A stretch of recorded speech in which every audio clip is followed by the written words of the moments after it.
Jesus, meu mestre, como pode tanto amor em ti caber? Jesus, meu mestre, hoje quero a minha vida oferecer. Trouxe renovo ao falar, melhores escolhas no caminhar. Curou, fez andar, enxergar, acalmou as águas do mar. Teu ministério é luz, acende a esperança com teu poder. Me move, me ergue, Jesus, só em ti eu posso viver. Me deixe tuas vestes tocar,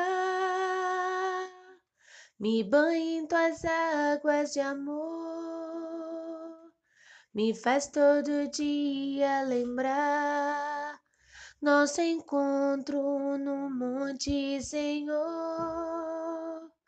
Partilhamos vinho e pão, de mãos dadas em comunhão. Está em tua presença, Senhor, é reviver todo o teu grande amor.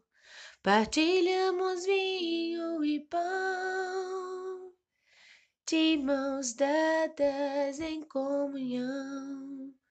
Está em tua presença, Senhor, é reviver todo o teu grande amor.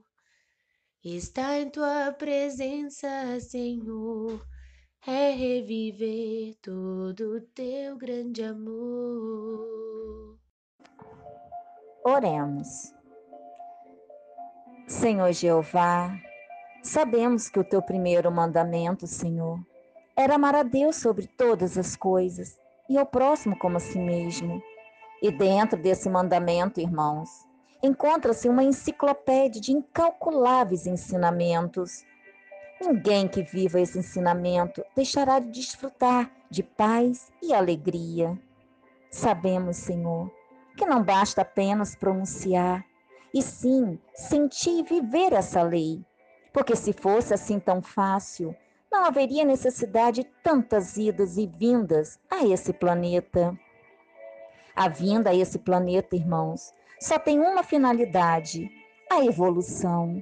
A alegria e a paz são conquistas do homem sobre si mesmo. Nós temos, irmãos, o poder de criar, de alimentar e cuidar do nosso próprio destino. Portanto, somos nosso próprio verdugo ou anjo de paz. A conquista é lenta, sabemos, mas necessária e imprescindível até a consumação dos séculos. Ninguém foge a esse movimento evolutivo. E aquele que na estrada fecha os ouvidos e os olhos ao chamamento da lei, naturalmente sofrerá as consequências dessa indisciplina ou indiferença. Prestemos então atenção ao que vem do alto, pois para compreendermos as mensagens divinas e alcançarmos a libertação e a paz, só há um meio: amar a Deus sobre todas as coisas e ao próximo como a si mesmo. Que assim seja. A poesia de hoje chama-se Jesus. Jesus foi na Terra a mais perfeita encarnação do amor divino.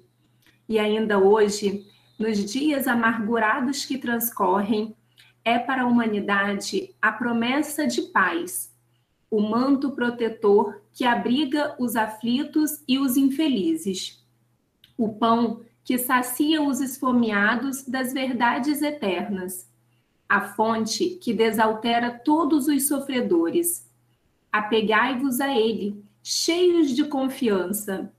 Ele é misericórdia personificada, o jardineiro bendito que jorra no coração dos transviados do caminho do bem as sementes do arrependimento, que hão de florir na regeneração, e frutificar na perfeita felicidade espiritual.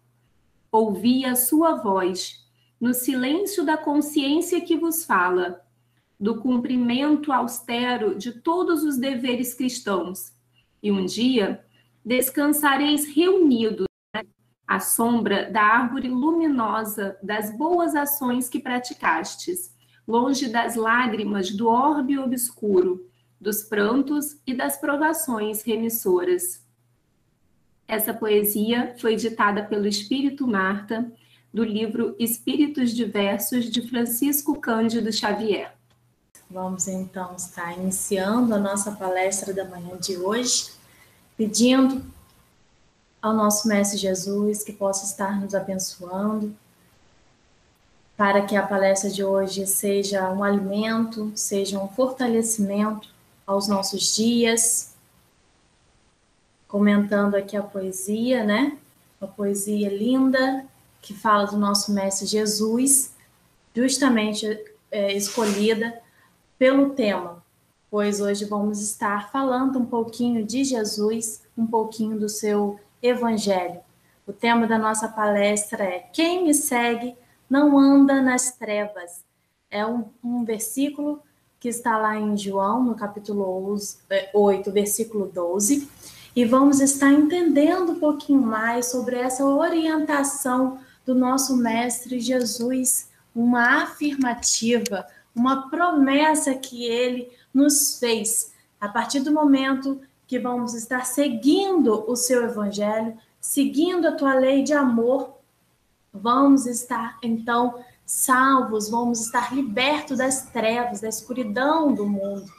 Pois aqui um planeta de provas e expiações, onde prevalece o mal, onde temos que passar por dores, sofrimentos, por provas e expiações, para estar expurgando ali os nossos débitos, para estarmos expurgando, eliminando toda a treva que existe em nosso interior, devido ao nosso egoísmo, devido ao nosso orgulho, à nossa vaidade, nosso personalismo.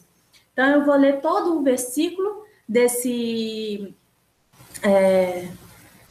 tema, né? Para a gente estar descortinando todo o ensinamento que contém. Mais uma vez, eu repito, lá em João, capítulo 8, versículo 12, Jesus nos diz: eu sou a luz do mundo. Quem me segue nunca andarás nas trevas, mas terás a luz da vida. E aí vamos compreender o que é seguir Jesus, o que é as trevas e o seu oposto, o que é a luz. Qual é a proposta de Jesus ao nos falar esse versículo, essa orientação? Então, quando Jesus diz, né, eu sou a luz do mundo, olha só que bonito, ele veio clarear, ele veio nos dar a noção da liberdade, a noção realmente de abrir os caminhos para estarmos enxergando além dessa matéria, além dos objetivos materiais que nós costumamos estar envolvidos no nosso dia a dia, no progresso intelectual, no nosso progresso profissional. Acabamos deixando um pouquinho a moral de lado para estar fazendo outras construções. Isso, eu digo, toda a humanidade, a sociedade gira mais em torno do progresso material do que o progresso moral. Mas isso é algo que todos nós chegaremos a essa noção. Teremos o nosso despertar para estarmos nos voltando para a luz divina.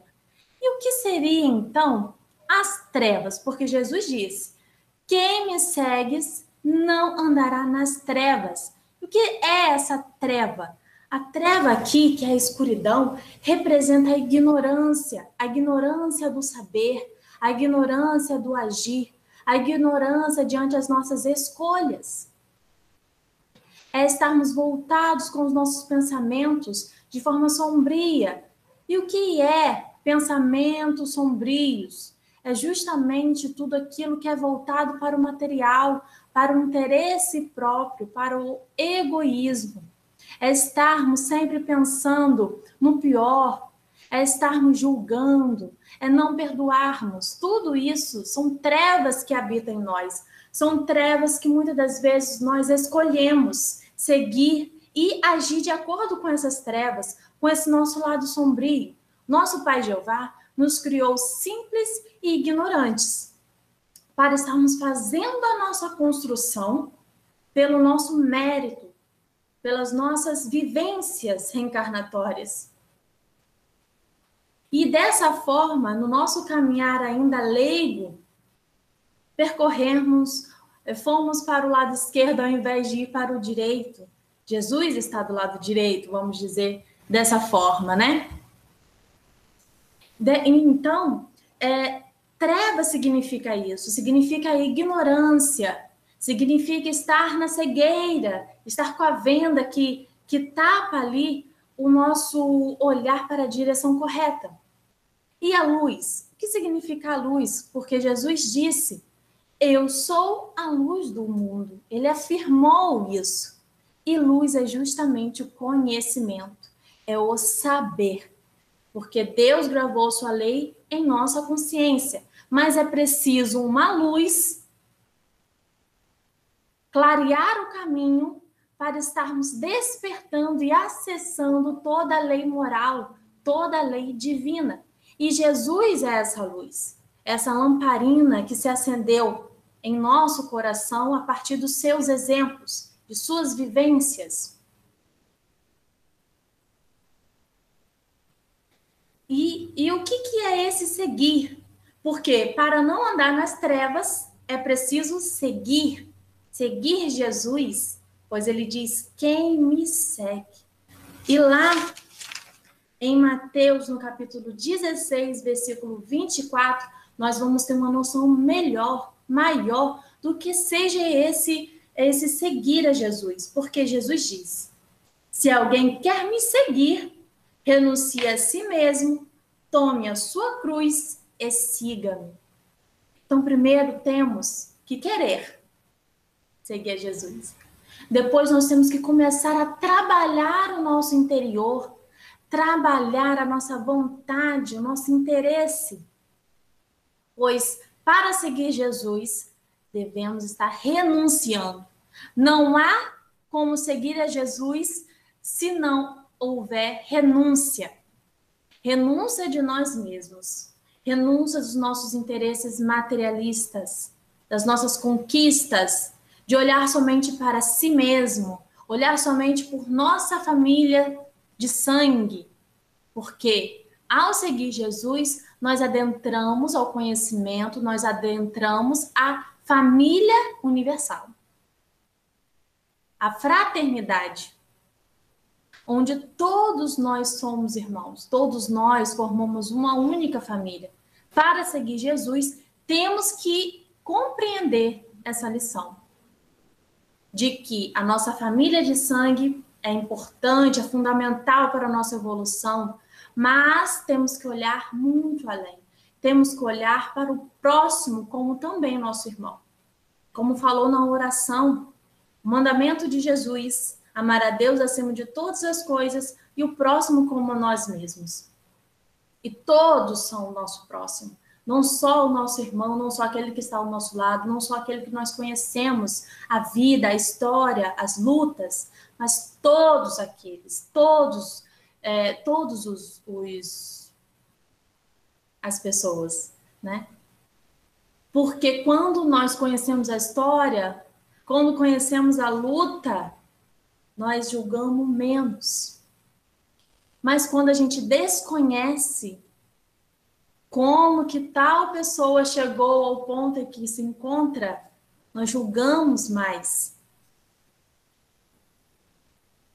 Nós não temos a tolerância, a indulgência, a caridade de olhar para todos em igualdade, para olhar aquele irmão que está caído, que está em dificuldade, com amor. Nós costumamos somente defender aqueles que amamos, aqueles que conhecemos, mas nós devemos estender o amor a todos. devemos estar trabalhando esse sentimento em sua integridade, em toda a sua extensão, porque o amor é puro, o amor deve estar em medidas iguais, partilhados com os nossos irmãos, tudo em igualdade. E quando Jesus fala, né, aqui, tome a sua cruz e siga-me. Estar seguindo a Jesus não é viver em paz aqui na terra, né? O encarnado que resolve seguir a Jesus não vai viver em paz. Não vai viver em constante alegria, em constante felicidade, em constante comunhão, de forma alguma. A cruz aqui representa toda a batalha que o homem deve travar com as trevas do mundo, com o outro que ainda não alcançou o desejo, que ainda não teve o seu despertar para estar seguindo a Jesus. A cruz é toda a dor, todo o sofrimento, toda a renúncia por qual devemos passar para estar seguindo verdadeiramente a Jesus. Não é só querer seguir Jesus. Precisamos estar em ação. Precisamos estar realmente mergulhados nessa proposta, na proposta do amor divino, na proposta do evangelho que clareia a nossa vida, que ilumina, que desperta, que traz o conhecimento. Como Jesus disse, também em Mateus, em João, desculpe, eu sou o caminho, a verdade e a vida. O caminho é a direção. Verdade é justamente essa luz, o conhecimento. E a vida é a vida espiritual. É a vida que todos nós devemos inserir o desejo de alcançar. A vida eterna. Aí sim, a vida de paz, a vida de comunhão, a vida de felicidade. Por mais que há também tristeza, porque os espíritos benfeitores, eles acabam tendo momentos de tristeza assim ao olhar para nós, para olhar para aos encarnados e verem ainda, encarnados e desencarnados, né? E verem ainda a luta que nós travamos. Mas é uma felicidade eterna. Porque estar ao lado de Jesus é estar em plenitude, é alcançar a iluminação. E em João, no capítulo 3, versículo 19, Jesus diz, porque nós vamos estar trabalhando aqui, eu trouxe um apanhado de versículos, onde Jesus fala sobre a luz, fala sobre a iluminação, fala sobre esse conhecimento, sobre esse despertar. E em João 3, versículo 19, ele fala, e a condenação é esta, que a luz veio ao mundo, e os homens amaram mais as trevas do que a luz, porque as suas obras eram más. Vou repetir. Que a luz veio ao mundo e os homens amaram mais as trevas do que a luz, porque as suas obras eram más. Assim como Moisés veio para trazer o despertar do conhecimento acerca do nosso Pai Jeová, para trabalhar ali a nossa conduta, a nossa postura, e muitos negaram Moisés. Muitos desvirtuaram o ensinamento de Moisés. Então veio Jesus trazer a verdade, trazer a luz, juntamente com o amor. E muitos ainda se negaram a Jesus.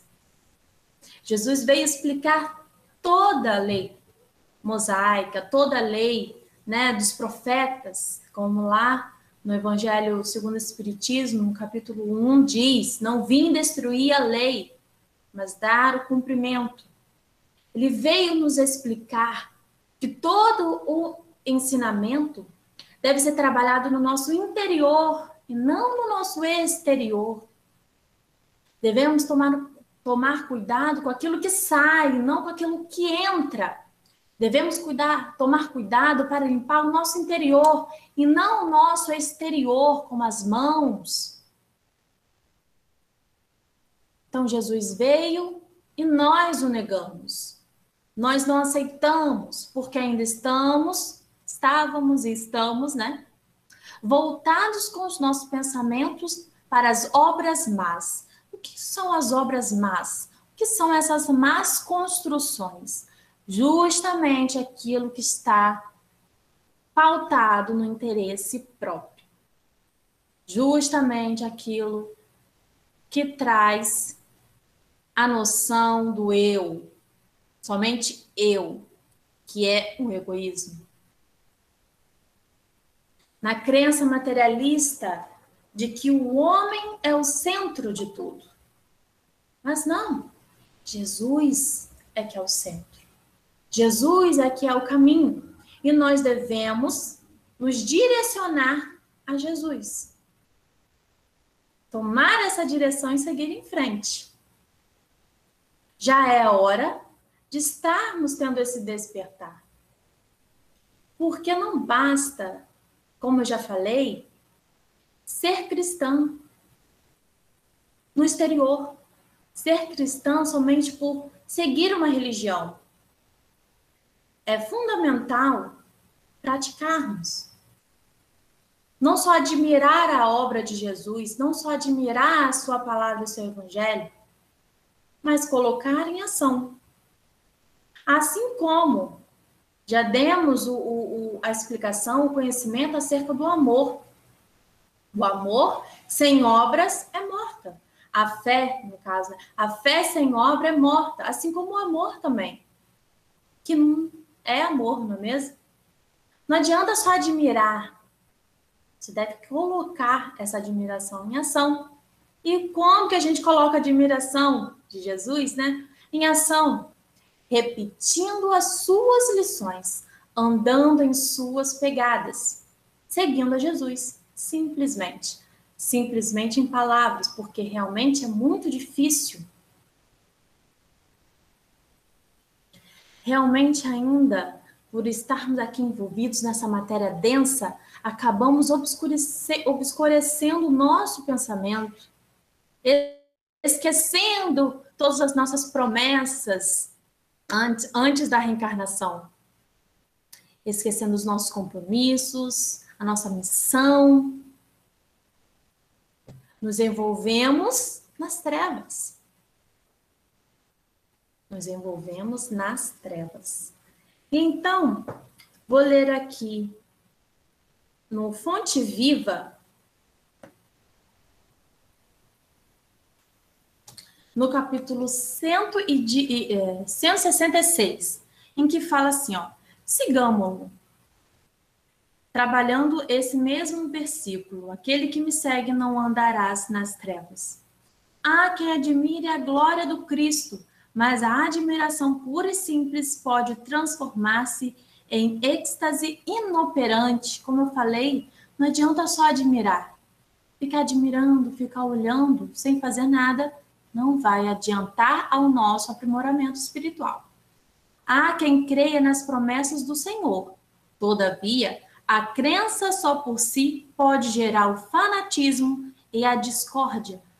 Quantos irmãos estão na fé cega, em que não observa a si mesmo e que só julga o outro pelas coisas exteriores? Há quem defenda a revelação de Jesus. Entretanto, a defesa considerada isoladamente pode gerar o sectarismo e a cegueira. São as desavenças, as discussões religiosas. Há quem confie no Divino Mestre. Contudo, a confiança estagnada pode ser uma força inerte. Há quem espere pelo eterno benfeitor. No entanto, a expectativa sem trabalho pode ser ansiedade inútil. A gente tem pessoas que ficam com o pensamento de que tem que esperar para realizar. Eu tenho que estar melhor para poder realizar. Eu tenho que aprender mais, eu tenho que estudar mais, eu tenho que ler mais a Bíblia, eu tenho que ler toda a obra, toda a codificação de Kardec para estar fazendo algo futuramente. Mas não, nós devemos começar agora. Este é o momento. Há quem louve o Salvador. Louvor exclusivo, porém, pode coagular a adoração improdutiva. A palavra do enviado celeste, entretanto, é clara e incisiva. Aquele que me segue não andará em trevas. Se te afeiçoaste ao Evangelho, não te situes por fora do serviço cristão. Procuremos o Senhor, seguindo-lhe os passos. Somente assim estaremos com o Cristo, recebendo-lhe a excelsa luz. Não adianta, como eu falei, estudar, admirar, querer, sem realizar. O que é a caridade? É justamente o amor em ação. É justamente a prática do Evangelho. Fora da caridade não há salvação. Isso é uma verdade extrema. É como aquele conto entre dois amigos. Um era espírita e estudava, tinha uma grande biblioteca e não partilhava o seu conhecimento com ninguém. Pensava que aquilo era para ele. E o outro que não tinha conhecimento, mas trabalhava. Ao chegarem na espiritualidade, aquele que não tinha conhecimento estava além, estava acima. E por quê? Porque o importante é a prática. Nós reencarnamos justamente para colocar em prática aquilo que já sabemos. Para colocar em prática todas as nossas promessas. Foi muito perguntado durante os estudos semanais se a gente evolui mais estando encarnados ou desencarnados. A diferença é essa. É que aqui nós vamos atestar o nosso conhecimento. Nós evoluímos tanto lá quanto aqui. Mas a reencarnação é fundamental para estarmos realmente fixando o conhecimento. Por que muitos espíritos que já estão mais avançados não querem reencarnar? Ficam tristes perto do reencarne. Ficam melancólicos perto do reencarne. Porque eles sabem, eu digo espíritos mais avançados, no sentido de que eles já têm que despertar. Já estão estudando, conhecendo e praticando na espiritualidade todo o Evangelho de Jesus, certo? Então, esses espíritos, eles ficam, sim, melancólicos ao terem que reencarnar, porque eles sabem da dificuldade que é estar aqui, em vida carnal, em colocar em prática. Mas é preciso. É como a prova na escola. A gente estuda durante todo um bimestre e no final a gente tem que fazer uma avaliação. Tudo é necessário uma avaliação. E a reencarnação é justamente essa avaliação. Os espíritos evoluem muito, muito mesmo na espiritualidade. Aqueles que são socorridos e começam a ingressar no trabalho, nossa, eles até, como que eu vou dizer assim, diminui as suas penas, diminui ali as suas dores e sofrimentos, diminui até o tempo de reencarne. Temos relatos de espíritos que precisariam, reencarnar e viver somente 5 anos. Mas, devido todo o trabalho realizado na espiritualidade, só precisou passar pela fase da gestação. e depois foi feita uma cirurgia espiritual, em que outro espírito tomou o corpo, né, do bebê que iria nascer. Mas olha só, 5 anos que deveria viver na Terra encarnado, passou-se somente a necessitar de alguns meses de gestação, nem encarnou. Para vermos como ou quanto evoluímos em espírito. Isso era um espírito que já estava no final da sua romagem, né?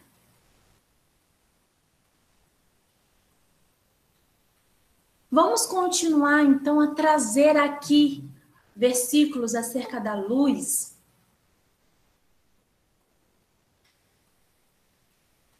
Jesus diz, lá em João, capítulo 1, versículo 4 e 5. Nele estava a vida, e a vida era a luz dos homens. E a luz resplandece nas trevas, e as trevas não a compreenderam. Complementando o versículo anterior. Mais uma vez, nós mostrando aqui que os homens negaram a luz, negaram o conhecimento, negaram a verdade.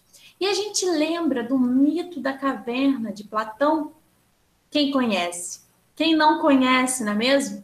Então, o mito da caverna de Platão vai trazer ali quase uma parábola, né? Fazer ali uma metáfora acerca do conhecimento, sobre a luz, sobre a iluminação.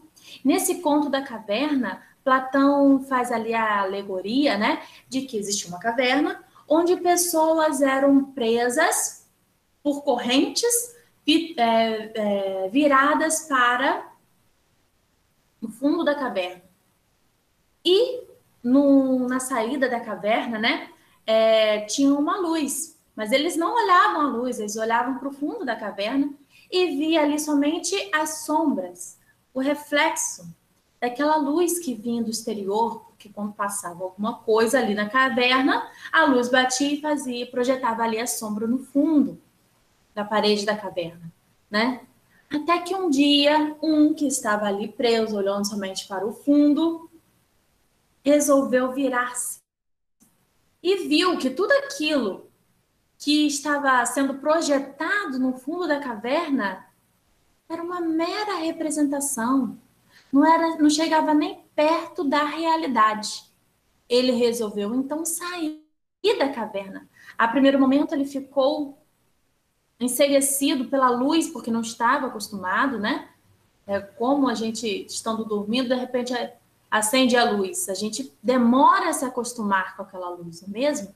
Então, esse homem que saiu da caverna ficou ali, tonto com aquela luz, mas aos poucos foi se acostumando até conseguir abrir totalmente os seus olhos e enxergar toda a realidade.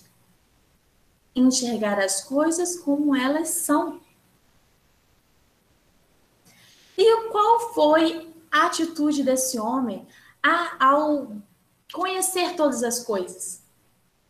Resolveu voltar lá na caverna para contar aos outros que ainda estavam presos a verdade. Mas esses que estavam presos chamaram de louco. Não acreditaram. Preferiram continuar acomodados em sua posição de enxergar somente a projeção das sombras. Isso não se assemelha completamente à vinda de Jesus? Não se assemelha completamente a toda a nossa história, nosso percurso para alcançar o aprimoramento espiritual? Jesus veio e nós o chamamos de louco. Nós não acreditamos nele. E muitos ainda acreditam, como foi falado na palestra anterior sobre os judeus, não acreditam que Jesus realmente é o Filho de Deus, é o enviado, é o Messias, o Salvador. Estão ainda à espera. E quando E quando nós saímos da caverna, ou seja, conhecemos a verdade, somos ali banhados pela luz do conhecimento de Jesus, como ficamos? Ficamos eufóricos, ficamos abismados com toda a realidade e pensamos como que a gente não tinha enxergado isso antes. Como que a gente vivia daquela forma, voltado para a parede. Demoramos a nos acostumar com a luz de Jesus, ou seja, demoramos a começar a praticar o seu evangelho. Eu acredito que a gente já esteja nessa fase de estar ali tentando se acostumar com a luz de Jesus, né? Já aceitamos ali aquela revelação. Basta agora nos acostumarmos com essa claridade, com essa força espiritual e começar a viver o mundo da realidade, que é o mundo espiritual. Que é compreender e praticar todo o evangelho, é realmente vivenciar o mandamento de amor que Jesus resumiu, né? Os 10 mandamentos de Moisés, e fez ali o mandamento do amor, o maior mandamento, que é amar a Deus acima de todas as coisas e o próximo como a si mesmo. É estarmos vivendo em caridade, em constante caridade. Essa é a revelação. Jesus é a nossa revelação. E aí lembramos de uma outra história do nosso mentor Paulo de Tarso, que ao ver Jesus, aquela luz forte, era tão forte, que o derrubou do cavalo e o cegou. Então, lá no mito da caverna, quando o homem se deparou com aquela luz, ele ficou com a vista embaçada, ficou tonto, demorou para se acostumar. E o nosso mentor Paulo de Tarso, ao ver Jesus, ele também ficou dessa forma. Seus olhos criaram escamas. Ficou tonto. Ele caiu do cavalo. Ele não suportou aquela luz. Mas depois ele compreendeu ao perguntar: Senhor, que queres que eu faça? Logo após a resposta de Jesus, logo após essa pergunta mesmo, né? Ele se transformou. Ele se acostumou ali com aquela luz, com aquela verdade, aquela revelação e começou a sua transformação interior, o seu aprimoramento espiritual e ó, rapidinho, pegou a cruz do Senhor e seguiu. No mesmo instante, ele renunciou a si mesmo e seguiu a Jesus. Abandonou tudo que tinha, a todos que conhecia, para somente viver a vida do Cristo. Como ele disse, não vivo mais a minha vida, mas sim a do Cristo. E é isso que significa ser iluminado por Jesus. É isso que significa seguir a Jesus. É isso que significa ser banhado pela luz, pela iluminação do nosso Mestre. É isso que significa estar diante da verdade, do conhecimento, da libertação. Essa libertação é libertação justamente de nós mesmos. Libertação das nossas trevas, do nosso egoísmo, da nossa vaidade. Jesus veio nos libertar de nós mesmos, de nos libertar da nossa própria corrupção. Porque o mundo é o que é devido às nossas más escolhas, realizadas por eras e mais eras. Nós é que formamos o mundo. E agora é difícil sair dele. Nós criamos, e aqueles que já conheceram a Jesus e querem segui-lo, agora querem sair do mundo. Mas é muito difícil, porque as coisas que estão enraizadas em nosso perispírito é difícil abandonar. É como o vício de linguagem. Muitas pessoas reclamam, meu Deus do céu, eu falo muito né, então. Vício de linguagem é muito difícil, porque você não escuta. Você está falando demais determinada palavra. Mas se você for se ouvir, gravar um áudio, e for se ouvir, vai se deparar com esse vício de linguagem. Nós não somos atentos aos nossos defeitos, somos atentos ao defeito do próximo, mas aos nossos defeitos, não. Por isso que é difícil. Por isso que é importante, como vemos, já estamos trabalhando há muito tempo, né? Acerca do autoconhecimento.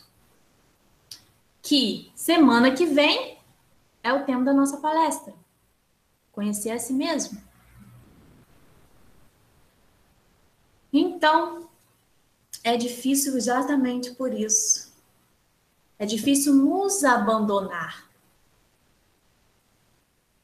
Abandonar o que somos para sermos o que devemos ser. Que é trabalhadores. Ser trabalhadores é ser a área do Cristo. Ser filhos da luz. Como diz aqui em Efésios, nosso mentor Paulo de Tarso diz em Efésios capítulo 5, versículo 8. Porque outrora vocês eram trevas, mas agora são luz no Senhor. Vivam como filhos da luz. Outrora éramos trevas, porque estávamos em corrupção, estávamos na ignorância.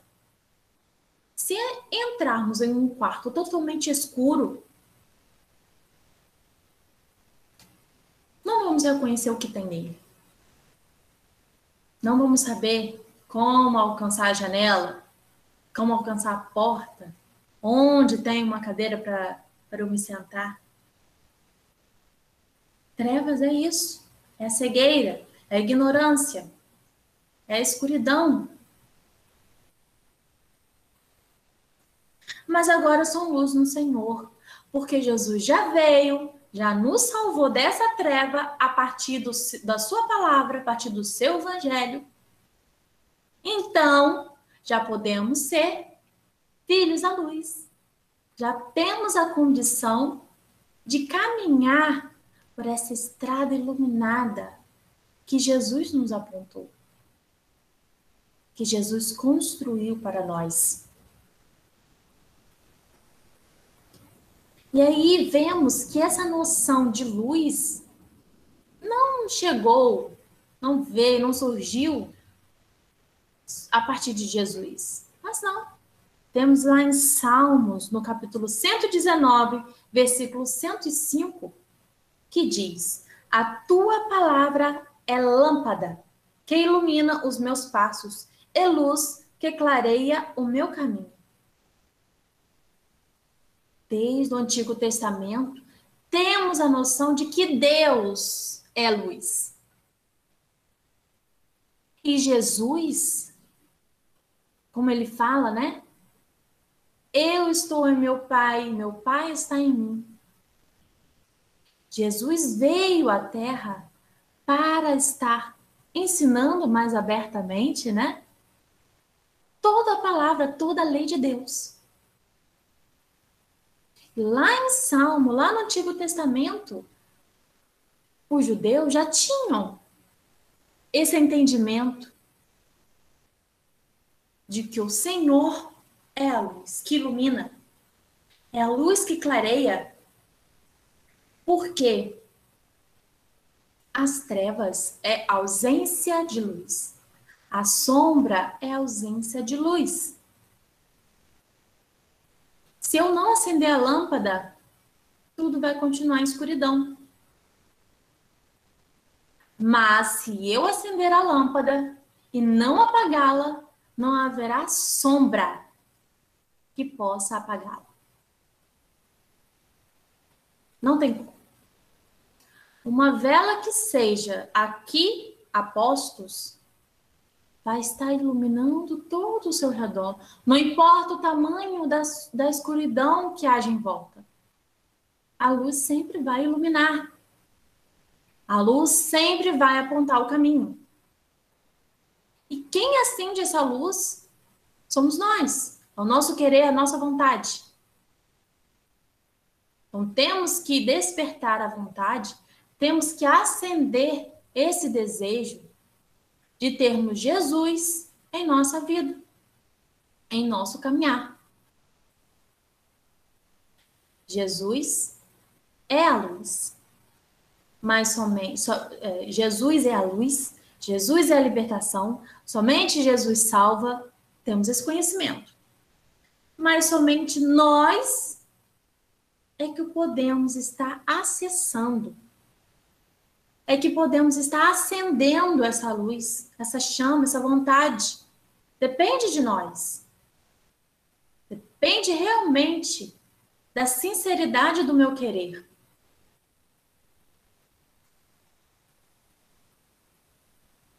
Jesus pode vir, falar, nos chamar, nos convocar, nos curar. Mas se nós não continuarmos em seu caminho, se nós não começarmos a seguir os seus passos, vamos permanecer em escuridão. Vamos permanecer nas trevas. E Jesus, lá em Mateus, capítulo 5, no versículo 14, ele diz: vós sois a luz do mundo. Assim como Jesus é luz, nós também somos luz. Porque somos filhos da luz, como disse nosso mentor, né? Então, nós podemos estar sendo a representação de Jesus por meio do nosso caminhar. Como está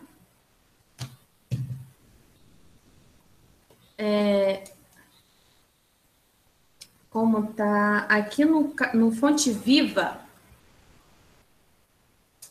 no capítulo 105, vem falar sobre ser luz. Emmanuel diz: quando Cristo designou os seus discípulos como a luz do mundo, assinalou-lhes tremenda responsabilidade na Terra. A missão da luz é clarear caminhos, varrer sombras e salvar vidas. Missão essa que se desenvolve invariavelmente à custa do combustível que lhe serve de base. A chama da candeia gasta o óleo do pavio. A iluminação elétrica consome a força da usina. E a claridade, seja do sol ou do candelabro, é sempre mensagem de segurança e discernimento, reconforto e alegria, tranquilizando aqueles em torno dos quais resplandece. É uma grande missão, é realmente carregar uma cruz. Como Jesus disse, que está registrado lá em Mateus, capítulo 16, versículo 24. Para ser luz é preciso desgastar-se, é preciso queimar-se, é preciso sacrificar-se. Seguir o exemplo de Jesus é tudo isso. Seguir os passos de Jesus é ter esse compreendimento, essa compreensão. E praticar, realizar. É preciso que a gente realize para ser luz realmente. Jesus disse isso aos seus discípulos, que receberam ali a missão de dar continuidade ao seu evangelho. Mas hoje nós também podemos estar nos observando, nos encaixando nesse patamar, nesse quadro ali de discípulos de Jesus, se queremos realmente seguir os seus passos. Então, nós também temos a missão, recebemos também esse compromisso de Jesus de estar sendo luz na vida do outro. Porque Jesus nos ilumina e nós iluminamos o outro também ao levarmos a tua palavra. Porque sabemos que nós somos mensageiros de Jesus. Jesus nos utiliza para estar levando a palavra, a salvação ao outro. É assim que o socorro chega, por meio dos próprios encarnados. Muitas das vezes, na maioria das vezes, porque ali se torna mais fácil a comunicação. Um irmão desesperado não vai ouvir a mensagem de Jesus, ele vai ouvir outra pessoa que está ali no mesmo corpo, onde ele vai ouvir a palavra materializada.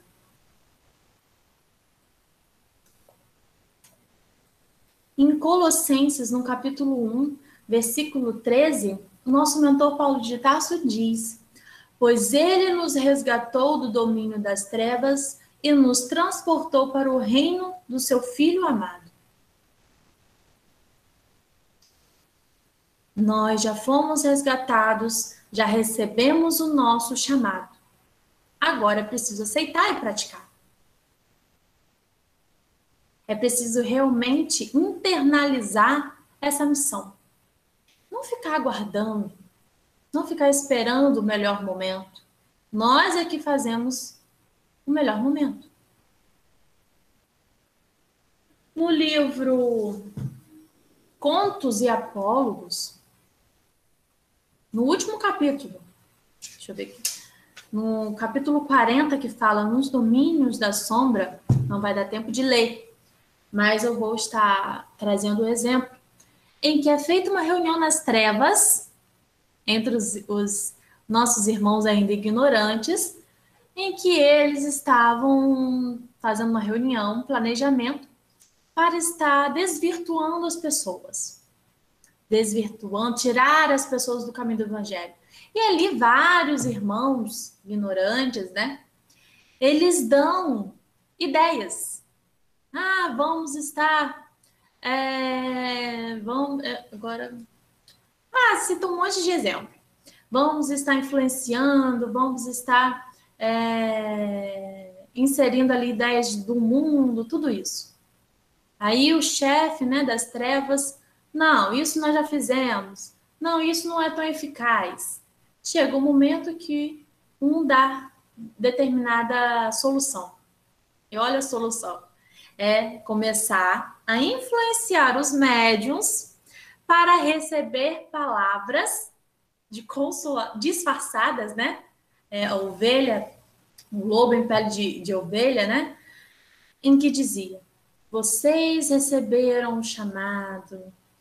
Não, dizer. Deixa eu ler aqui o final. Deixa eu só ler o final, então. Porque repetir as palavras é um pouco.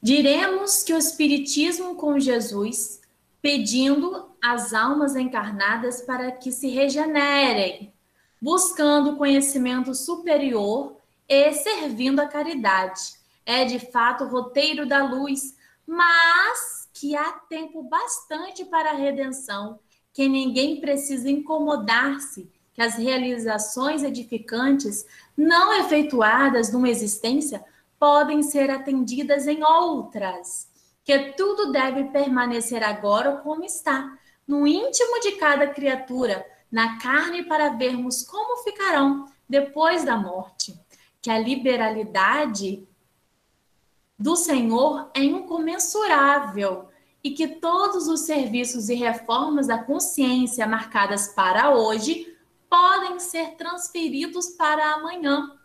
Desse modo, tanto vale viverem no Espiritismo como fora dele, com fé ou sem fé, porque o salário de inutilidade será sempre o mesmo. Olha só. Olha a ideia que eles tiveram. Começaram a incutir no médium para eles estarem psicografando as suas ideias, dizendo que realmente o Espiritismo é a salvação, o Espiritismo traz o conhecimento, mas não precisam se apressar. Tudo tem o seu tempo. Hoje não precisa estar realizando nada. porque Deus espera, Deus perdoa, Deus aceita. Aí, né, é a contradição daquele conhecimento que diz assim, né? Não deixe para amanhã o que você pode fazer hoje. Aqui eles trouxeram a ideia contrária. Deixe para amanhã, sim. Não precisa fazer hoje. Para quê? Procrastinar a nossa evolução. Porque se a gente não realiza, se a gente não entra em ação, não vamos evoluir. Vamos ficar só contemplando. Então, esse é o nosso ensinamento da manhã. Que possamos continuar em reflexão, estar lendo a Bíblia, esses versículos maravilhosos que fala sobre, tá tudo em João, em Mateus, em Lucas, toda a Bíblia é muito importante, né? Toda ela traz a revelação, traz a iluminação do nosso Mestre Jesus. Que possamos ficar na paz do nosso Mestre amado, que possamos estar começando a refletir se estamos colocando em prática ou não o Evangelho do Cristo, se já iniciamos a nossa restauração interior, a nossa reforma íntima, ou se estamos deixando para depois. Porque Deus espera sim, e todos nós vamos evoluir um dia, mas se a gente não iniciar agora, quando será? Vamos deixar para quando essa nossa evolução? Então é preciso acelerar sim os nossos passos. Deus espera? Espera. Todos nós, cada um tem o seu tempo? Tem. Mas é como aquela música, né? A gente faz a hora, não espera acontecer. Então temos que ter esse lema em nossa vida. A minha hora, eu que faço. Eu que decido. Eu vou começar a realizar agora. Não vamos deixar para depois. Não vamos esperar o melhor momento. Vamos começar agora, né? Então, mais uma vez, um bom domingo a todos. Espero que tenham gostado da palestra, da instrução aqui trazida, tenham se fortalecido com a palavra do nosso Mestre Jesus. Fiquem na paz, nosso Mestre, mais uma vez eu digo, sobre a bênção, a proteção e o fortalecimento do nosso mentor, Paulo de Tarso. Tento me encontrar com o Senhor, me livrar dos males da dor, mas sempre algo estranho então vem, me afasta por inteiro do bem. Como é difícil conter, os sentimentos tomam você, te fazem agir, ser refém, e o desespero vai muito além. Mas tua essência, Senhor, inflama e combate a dor, liberta com luz, com amor, o mal que ainda restou. Vem, Senhor, toma por inteiro o meu ser, transborda todo amor pra valer. Como é bom sentir o Senhor me envolver. Vem, Senhor, quando estou fraco, forte estou, pois clamo bem alto teu amor. Rendido em tua luz, liberto estou. Vem, Senhor, toma por inteiro o meu ser, transborda todo amor pra valer. Como é bom sentir o Senhor me envolver. Vem, Senhor, quando estou fraco, forte estou, pois clamo bem alto teu amor. Rendido em tua luz, liberto estou. Vem, Senhor, vem, Senhor. Oremos. Senhor Jeová, sabemos que o Mestre Jesus não terminou o serviço ativo no Calvário. Jesus, irmãos, continua caminhando em todas as direções do mundo. O seu evangelho redentor vai triunfando no terreno dos corações. Jesus veio ao mundo, pregou a verdade, fez discursos de renovação e comentou a necessidade do amor para a solução de nossos problemas.